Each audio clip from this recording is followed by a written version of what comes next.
What's up, guys? Teddy Cornwell here. Welcome to the Underdog Talk. And there is just something about the underdog. But before we get into this interview, you know I have to give this gentleman a proper Underdog Talk introduction. Hailing from the great state of Alabama, today's guest is a former American football offensive guard who played in the National Football League. He played college at the University of Alabama and was drafted by the Carolina Panthers in the third round of the 2005 NFL Draft. I mean, this gentleman has played for every team in the NFL, it seems like. The Miami Dolphins, the Bengals, the Eagles, the Broncos, and I can't forget the Panthers. And I also can't forget to add that this guest is a two-time Pro Bowler and one-time All Pro. I mean, ladies and gentlemen, the big fella, the beast himself, Mr. Evan Mathis. What is up, sir? How you doing today, man? All is well, Teddy, man. Thanks for having me. Hey, thanks for coming on. And I mean, before we even, get into this podcast, congratulations to you and your wife now on the marriage. I mean, almost a week ago today. So congratulations, big fella. Yeah, appreciate it.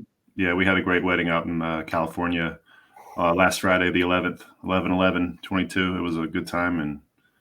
And married my twin flame. So happy about that. Hey, that is amazing, and congratulations on that. Now, I want to take it way back before you even met your twin flame, and I want to look at Homewood High School in, Homewood, Alabama. Many years ago. Where you played football, and I don't know if many people know this, you competed in track and wrestling, Evan. So, clearly you were good at all three, but, why pick football to be the sport that you would continue, obviously, at the University of Alabama? That was going to be mainly a career choice at that time. What could I make a career out of? What did I have the most likelihood to make a career out of? Being a professional wrestler was actually something I dreamed of as a kid, but going that path would have probably been I could have probably done that after football had I ever wanted to do that, or if I had totally failed at football, I could have done that. But football was always my first passion when it came to sports. I wished I was good at baseball. I was not good at baseball. I loved baseball too. Just wasn't good at it. But yeah, football I chose for I wanted to be able to, when I was made that decision, in high school, and the way I looked at it back then, which is, just a totally different lens, the way I saw the world. But I was like, I wanted to be able to, make a lot of money, retire when I'm 30 and do whatever I want for the rest of my life. That was where I was then. I mean, I think it paid off pretty well, but obviously, we got to go back to the University of Alabama days, your hometown team, where you actually started 4 seasons as an offensive lineman. And, your first 3 years, you played tackle before shifting to left guard as a senior. So what was it like playing for your hometown team? And what culture of Alabama? Because when you think of Alabama football, Evan, you think of winning, you think of Nick Saban, and you think of just damn good, gritty football. What was that all like? Well, I mean, you have to remember that I went there before Nick Saban, but we were still a very well accomplished program. We had plenty of national championships before I got there, and when I committed to Alabama my senior year of high school, first of all, growing up. I grew up in Alabama. My uncle had played at Alabama in the 70s. My mom and dad went to Alabama. So I was born into it. I was born into, Crimson Tide fandom. So that was, I wanted to play at Alabama, and I was willing to, even if I didn't get a scholarship there, I was willing to walk on there and turn down other scholarships. But it worked out. I got my scholarship, and I had big expectations for what that experience would be like. It didn't quite go as planned. We were preseason number 3 in the country my freshman year, and we ended up 3-8 that season. Fired our head coach after that, and then it was a bit of a roller coaster for the next few years there. I had 4 head coaches at Alabama. You don't. Now they had Nick Saban, which is obviously the best coach that's ever come through there. Even when you compare him to Bear Bryant, but it was different for us in those years. We had some growing pains and things like that, but it's great, being able to. But see, even now, people look back at, oh, you played at Alabama, oh, cool. I get to wear that still, the fact that Nick Saban has taken them through all these championships, I'm affiliated in some way with that, just from having played there. But I'm proud of what they've been able to do. But my years were a little different. Huh. And I truly didn't even realize that you weren't even there before Nick Saban. I mean, Evan, I didn't realize you were that old. No, I'm playing. I am that old. I'm definitely that old. Yeah, I was there it was like 2 or 3 years before Saban got there. Wow. Mike Shula was yes, my last head coach. And then when he left, it was Saban. And, a great stellar career at Alabama. And obviously, the Carolina Panthers saw that and, drafted you in 2005 in the third round with the pick 79. And obviously you're 69, but hey, I mean, 79 still works. What was it like, finally becoming a professional, football player after all that hard work? And, what was the emotion like? There was a lot with it. I had kind of put all my eggs in one basket, and it was everything. It meant everything to me to be able to, I had anchored on that goal for so long. I want to be an NFL player. I want to be an NFL player. Okay, now I've realized that. And I think that I kind of sold myself short there by anchoring on just that specific moment for so long, because I hadn't really thought about what the rest of that was going to look like just yet. So I got in and I had a bit of a late start to my career. I was pretty overall. I look at myself at that age as pretty emotionally immature and not ready for being the best version of myself on or off the field. And I had some more growing opportunities there, learning lessons through struggles and things like that. And that took me through, I was with Panthers about my fourth season with the Panthers, actually just the training camp before the fourth season started is when they released me. I sat out a week before Miami signed me. I got a little bit of playing time at Miami, but I was only at Miami for 7 games that year in 2008. And then got cut from them. And the final half of that season got picked up by Cincinnati. 2009, I had a great offseason, and I came in camp ready to play, ready to battle. And then became a starter. Second game, I think it was the second game in Cincinnati, and had a great half of a season before a high ankle sprain slowed me down. And then the next year, 2010, with the Bengals was another year was just riddled with injuries. I played like 100 plays, not much happened, and it was my contract year. So I had to hit the streets after the lockout with not a lot of game tape from the year before. And there was only one team that was willing to take a shot on me that 2011 season. I got a 1-year minimum deal offer from the Eagles. And I went there, vibed real well with their new offensive line coach, Howard Mudd, fit real well with his system and his style and his just overall personality. And that's where I made myself up. That's where my career started in my eyes. The rest of it was just a learning curve and growth, and me just still maturing as a human being and a football player. And by the time I got to Philly with my back against the wall is when I kind of do that sometimes. I kind of wait till the pressure's really on before I shine. I like to keep it interesting in that aspect. But yeah, that worked out really well. Philly were the best years of my career by far. And, there's just something about an underdog. And I think there's, a little underdog in you too, Evan, because obviously you were hungry and you let it out, obviously, in Philly. But I have to say the stat that I still don't know if I can believe this in your Cincinnati Bengals years from 2008 to 2010, you didn't allow a sack during the 2009 and 2010 seasons. Yeah, I was good there. I was finding myself. Paul Alexander, the offensive line coach at the time there, was a really good coach, a really good communicator, and he didn't treat everybody like they were the same exact player. Howard Mudd was it this way too, where you could teach techniques to guys based on who they were and what they could do and what would work for them, and not necessarily one size fits all, because football is far from a one size fits all job, regardless of the position that you're playing, especially on the offensive line, because of the intricacies of that whole chess match and the different physical makeups of all the guys that play the positions. Yeah.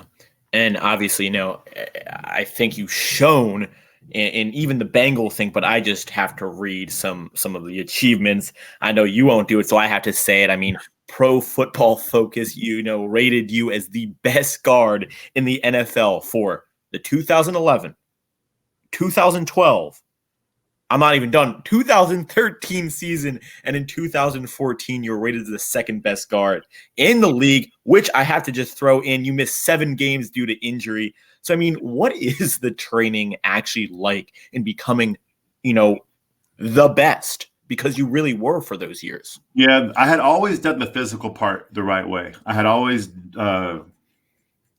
worked hard in the off season, during the season, to be the best physical version of myself.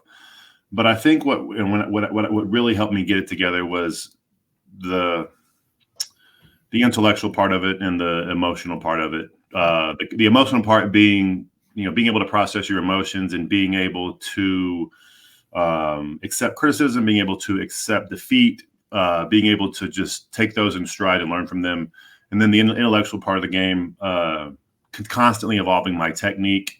And when you have that, all that continue to evolve, and you have like your confidence starting to build, when you find your zone, you're just in it. And I found my zone for that stretch of those few years. And there was very little times that I kind of broke stride, and I was just in my element. I felt on top of the world at that point in time. And that meant so much to me, having been the underdog, having put myself, in that position, put myself, because naturally, I don't think that if you look at my stats or, physical and mental attributes, I'm not an underdog. I just am a self-destructive person that was still evolving. But yeah, I've definitely been an underdog due to decisions that I've made, and that's. But hungry, like Jeff Stoutland in Philly, the O-line coach in Philly, he would always say, "Hungry dogs run faster," and that says it. That just says so much right there, because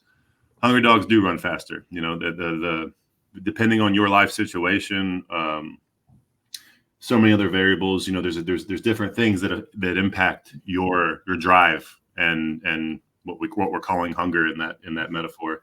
But it's so true. It is damn true. And hungry dogs, underdogs. When you're hungry, and obviously you had just a phenomenal career. And I think something that kind of completed you and was just fitting is many superstars don't get the Super Bowl. And obviously on February 7th, 2016, you won your first career Super Bowl with the Broncos when you guys defeated the Carolina Panthers 24-10 in Super Bowl 50. I mean, what is the emotion of winning a Super Bowl, being with your loved ones and just being on the field? What is that all like? I mean, so many people don't know what it's like. Yeah, I mean, it's crazy. It's one of those peak moments, the rite of passage. It's hard to forget. You just feel you're blessed. You feel really blessed and ecstatic to be able to accomplish that, to be on, if you think about how many people go into achieving that when it comes to a football team, because you're not, it takes so many. You're not just talking about the players, you're talking about the organization, the coaches, all the different types of staff. You're all in it for the same thing. And then to be able to achieve that one thing that every team wants to accomplish, that it's really hard to put it into words how it feels. And it's something that you can always go back and anchor on it and be grateful for it, relive it, and things like that. But it's still overall very fleeting. That you're very quickly on to the next thing in life, and you're chasing other things, and you just got to be able to be grateful that you had that opportunity, which I am. And even if I didn't win it, you got to find, all the guys that went to it and lost it and never won it, they've got to find ways to, be grateful for that opportunity. So it's not, I mean, it is cool. It's a feather in your hat. It's not something that is going to keep paying dividends for you. It's not something you've got to keep going in life. I can say I'm a Super Bowl champion, and I can have some cool souvenirs from the game and things like that. But in the end, all that's just stuff. And it's just all comes down to the experience and the people you shared that experience with. Damn right. And what a special team that was, obviously, led by, the gunslinger himself, Peyton Manning. And now, Evan, before I ask my final question and get your advice to be a successful NFL player, I have to ask, are you really that good at poker? And for those who don't know, hell no, bro. No, I'm not good. I went pretty much broke playing poker. But hungry dogs run faster, so that's why I have everything in the oven that I have in there now. I'm the CEO of the future biggest cookie company in the world, Pink Door Cookies. Just give us time. We're working on some big things. Best cookies on the planet. And then I am the founder and CEO of a trading card. Basically, it's going to be like a social media trading card app and marketplace that starts off by giving you a bird's eye view of being able to see where all the cards are listed. Because it's a very I don't know if you're into cards at all, but it's a very segmented industry where there's a lot of marketplaces. There's a lot of places to buy and sell cards, physically and online. And we're creating software that's going to help bring all those together and help you see and connect all those things. And trading cards is something I've been into since I was a kid. And I think that this vision I have for it's called Card Seer. This vision is a multi-billion-dollar vision that I want to be in the Billionaire Boys Club. Yeah, I mean, hungry dogs run faster. But I do these are the kind of things I and then going down to this level and having to work and grind again to make money. It also makes me realize what is really profitable when it comes to life, not just making money, which making money to me, it's gotten old really fast. I'm going to do this I want to do this, get these companies where they can go and then be able to hand the reins off, hire someone else to run them. And I want to, start working on some things that I can do to help make the world a better place. I have a lot of energy to give. I think I have a lot of really good problem-solving abilities, and I want to find ways to share those with people at scale. And Evan, I mean, when can we expect first of all, my mind is now on your cookie company, but when can we expect to be able to purchase these cookies? And right now you can get them in Nashville. If you're ever in Nashville, we paused our shipping because we're already at capacity and just in Nashville at our store, doing our store in some farmers market locations and things like that. And then the shipping process was not fun to deal with during the summer. So because the way the cookie looks, our founder is the brand. He's an absolute maximum talent of a pastry chef. And he puts so much energy and creative force into these cookies that they taste incredible or they look incredible. You've never seen a cookie that looks better. I guarantee you've never had cookies that taste better. And we do 12 flavors at a time. But I think spring of next year, we're going to roll out we're going to do like a membership thing where you can get a dozen cookies per month. And it's going to be like really, really great presentation, fun. We're doing a lot of fun merchandise. Like we're bringing the 80s back with just our cute merch. And it's going to be fun. It's going to destroy, like, people like Crumble, like they can't compete when it comes to the cookies that we have. And then Card Seer, we're looking to get that launched here in the next 2 to 3 months. So both of them are coming to like being ready to go. Like Card Seer, we've been developing Card Seer for over 2.5 years. So it's a big project, and we're excited that it's getting close. So very soon here in the next few months, you'll see some big things coming from me. Wow, and I can't wait to spread the word about cards here because, again, like you, Evan, as a little kid, I mean, cards were my life, man, collecting the cards, and wow. And Evan, before I ask for all that information where we can eventually find that, you kind of saw the whole world of football, obviously starting out in high school and going to Bama and then just traveling around the NFL and playing at such an elite level. What is your biggest tip, sir, for someone who is looking to make it into the NFL and looking to succeed like you did, sir? Man, biggest tip. I don't know. Looking back on it, I don't know if I would do it again.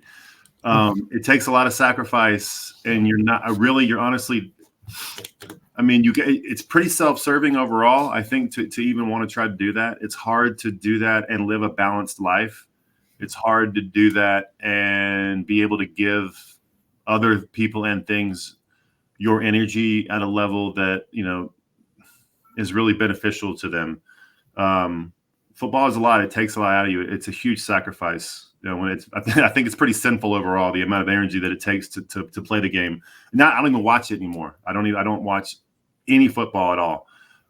Except the playoffs come around, I'll watch playoffs because I like seeing the best of the best, and you're going to get the best of the best, bringing their best game in the playoffs. So that like the football, that's the only thing that gets me going anymore is the playoffs. Other than that, like I have 3 daughters, and I give my time to them. I give my time to my wife. I give my time to my my companies, myself.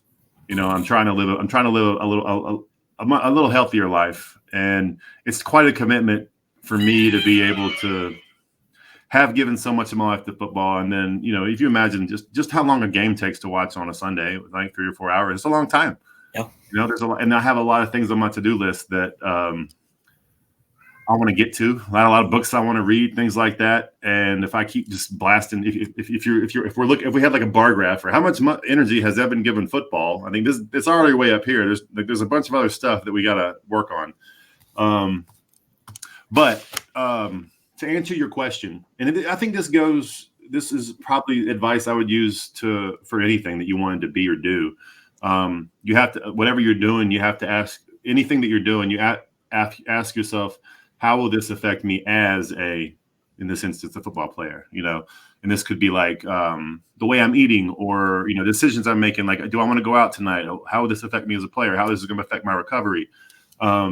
Because there's a lot of opportunity and decisions that we're presented with in life, and everything that you do is going to have some kind of impact on the rest of your life. Yep. So being able to connect the dots there and make decisions that are in the best interest of your goals is probably the best advice I could give you for that. But again, I wouldn't put out I didn't really have a backup plan. I knew I would have been fine if I didn't make it in the NFL, but I was just going for it. I knew it was all I ever wanted to do. But looking back on it as a more mature, experienced person, sure, I'm grateful for everything. It led me to where I am. I don't think that my life was meant to go any other way. But, if we could go back in a time machine and retry it, I would like to retry it. Let me try to use my brain from the start the entire time instead of using my body. But yeah, I mean, it's like, it's something that, I've always thought about that. Like because learning my abilities here off the field after the fact and seeing what I'm able to do and how I'm able to more and more be efficient with my time and my energy. I think that, it might've cost me a lot of money to play football. I made a lot playing it, but I'm going to make way more off the field. Yeah. And I'm going to do it in a much faster amount of time. Now, the experience and all the other stuff might not be the same, but I wouldn't have met the people I've met and have the relationships that I have. But yeah, I think that it could have gone either way, and I would have been. I'm grateful for whatever I've learned. That they got, everything that God has put in front of you is for a reason, and you try to find the lesson in everything, especially. Being grateful for what you have and what you like, but finding ways to be grateful for those hard times and being grateful for negative emotion. If you follow negative emotion back to the lesson, then you're going to find ways to just grow as a person, and the universe will keep putting those lessons in front of you until you learn them. So you might as well, pay attention and get the sign, get the hint. Get the hint. There's a lesson in everything. And I mean, there is a lesson in everything. And you learn that I am speaking with one of the best guards of all time, Mr. Evan Mathis, such an inspiration off the field as well, which is what we don't recognize about these players, that they're more than just an NFL player. And obviously, Evan, again, it's been an honor and privilege. But before we go, is there anything you want to plug? Where can we find your content? Where can we find these cookies in Nashville? And yeah, so Pink Door Cookies, if you just come to Nashville, you can go to pinkdoorcookies.com to see our website, and then follow that, or our social on Instagram. We're just Pink Door on Instagram. You can see the cute little cookies on there. And then Card Seer is going to be, right now we have our beta version out that people can test if they want. We don't have a lot of testers in there, but we do need some. It's on app.cardseer.com. And then if anybody is listening to this podcast is really interested in cards and want to be a little more hands-on beta user, they can email me, evan@cardseer.com, and I'll get them set up. We have a really cool system. And the reason that our whole system is going to be so successful is we're going to be able to identify cards and transactions and organize them by card and from all various marketplaces, which is something that it's not easy to do. And we're leveraging a lot of machine learning, and there'll be some games that people can play on the site that are actually them playing games, but they're helping us identify cards by doing so. Some matching games, some fill in the blank stuff. And people that know cards are going to be pretty helpful in that. And we're going to have ways for them to compete, earn rewards and things like that. You'll be able to select select a gift card or select a pack, and then go into the game and then answer enough questions until boom, you win that. Okay. And we'll send it to you. And I know what I'm going to be doing after this, Evan. I will be on Cards here. And first person to send me a screenshot of, a beautiful set of cookies, I will send you an autograph from one of the legends we've had on the show, as well as a box full of goodies. Please go check out these cookies because, I know what I'm going to be checking out, looking at. Ladies and gentlemen, the big fella himself, Mr. Evan Mathis. His links will all be in the YouTube video. Please go check it out. Until next time. A hungry dog and an underdog out.